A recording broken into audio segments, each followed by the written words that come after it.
Good evening and happy Saturday. Texas football told us this week about a juice meter they had. And at first I'm thinking oranges or apples, but this isn't the kind of juice that comes from fruit or is best served with breakfast. This is the kind of juice that is best served on the field.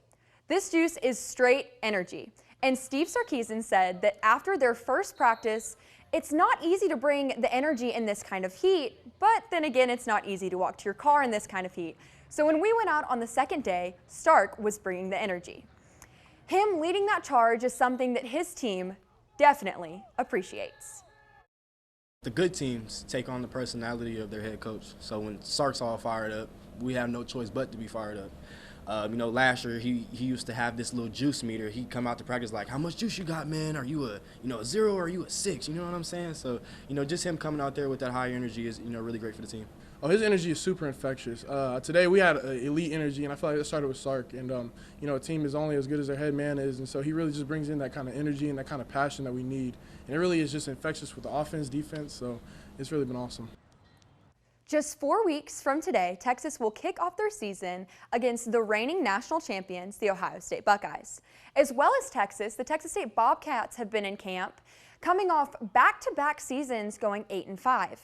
There's some quarterback competition after Jordan McLeod left, and there's been lots of turnover on the team in general. So this makes these next couple of weeks for the Bobcats very important.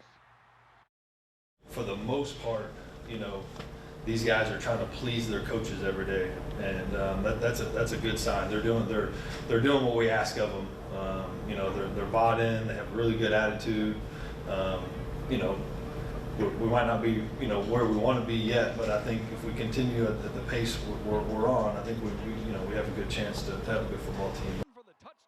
Jumping back into some Texas news, Ivan Melendez was finally promoted to a AAA team after having hit 50 home runs with the AA team affiliate up in Amarillo. He'd been there since 2023, and now he's headed to Reno. It's a possibility that he could be back home in Central Texas in the future. Friday, another walk-off for the Mariners, and for Texas, 7 straight losses in Seattle. These teams are right next to each other in the standings, making every game a big one.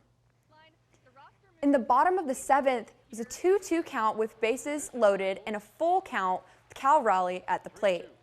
Danny Kalum gets that strike and celebrates with a pretty impressive strut. 3-2 with extra innings in the 10th and 2 runs instead of 1 with the ghost runner in this situation makes it safe.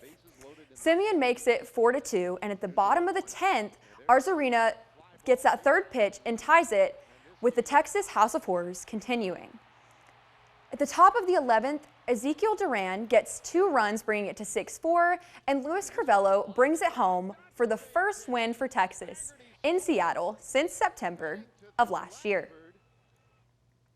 Yesterday, Micah Parsons requested a trade, and Dallas unites with a friendly face as actual games near.